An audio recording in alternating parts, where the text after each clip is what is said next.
Animal movie second బాలేదు, ఇంకేదో బాలేదు, ఇలాంటి కామెంట్లు వినిపిస్తున్నాయి. రివ్యూలు సగానికి సగం నెగిటివ్గానే వచ్చాయి. అయినా వసూళ్లతో రికార్డులు బద్దలవుతున్నాయి.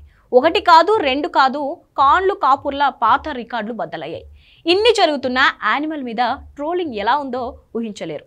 ఒక్కో వెబ్సైట్ అయితే 1.5 రేటింగ్స్ ఇచ్చాయంటే సీన్ ఎలా ఉందో ఊహించుకోండి.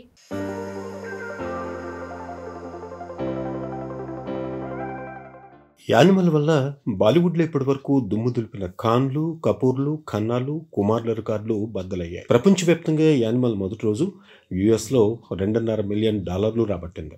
అంటే మన కరెన్సీలో 20 కోట్లతో సమానం. ఇక మిగతా ప్రాంతాల్లో వసూళ్లను కలిపితే 121 కోట్లని తేలింది. యానిమల్ ఓపెనింగ్స్ అయిన 121 కోట్లు గ్రాస్ వసూళ్లు. నెట్ కలెక్షన్స్ చూస్తే 61 కోట్లని తేలింది. అంటే పఠాన్ రాబట్టిన 57 కోట్ల ఓపెనింగ్స్, టైగర్ 3కి వచ్చిన 43 కోట్ల ఓపెనింగ్స్ యానిమల్ దాటేసినట్టే. షారూక్ ఖాన్, సల్మాన్ ఖాన్లను మించేలా రణబీర్ ఫేట్ ని మార్చేసింది యానిమల్ మూవీ. ఇది ఇలానే కంటిన్యూ అయితే 500 కోట్లను మరో 4 రోజుల్లో రీచ్ అయ్యే ఛాన్స్ ఉంది. సలార్ వచ్చేలోపు ఈ లెక్క 1000 కోట్లను రీచ్ అయినా ఆశ్చర్యపోవాల్సిన పని లేదు. ఎందుకంటే మధ్యలో 2 మీడియం రేంజ్ తెలుగు సినిమాలు తప్ప మరో మూవీ పోటీ ఇచ్చేలా కనపడటం లేదు. సలార్ 22న వస్తుంది కాబట్టి ఆలోగానే యానిమల్ 1000 కోట్ల మూవీగా మారే ఛాన్స్ ఉంది. సలార్ టాక్ ఏమాత్రం అటు ఇటు అయినా గుంటూరు కారం వచ్చే వరకు యానిమల్కి తిరుగుండదు. ఇవన్నీ వినటానికి బాగానే ఉన్నా రివ్యూలు మాత్రం ఘోరాతి ఘోరంగా వస్తున్నాయి.